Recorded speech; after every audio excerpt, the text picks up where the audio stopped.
అందరికీ welcome to my channel. Boiled egg fry ఎలా చేయాలో చూసేద్దామా. ముందుగా బాయిల్ చేసి పెట్టిన ఒక 5 ఎగ్స్ని తీసుకొని బాగా డ్రై లాగా వేపుకున్నాను అనమాట. వేపుకునేటప్పుడు కొంచెం పసుపు, ఉప్పు, కారం వేసుకొని వేయించుకున్నాను. తర్వాత అవి ప్లేట్లోకి సర్వ్ చేసుకొని కొంచెం ఆయిల్ వేసి ఆయిల్ హీట్ అయిన తర్వాత పోపు దినుసులు వేసుకున్నాను అనమాట.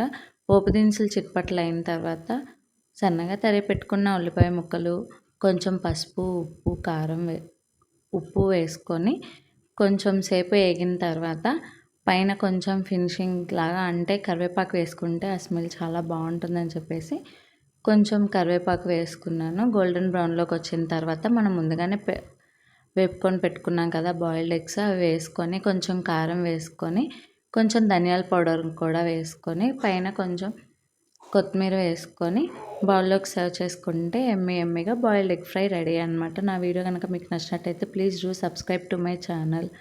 అట్లనే ఇది రైస్లో కలుపుకొని తింటే చాలా చాలా టేస్టీగా ఉంటుంది. బాయ్.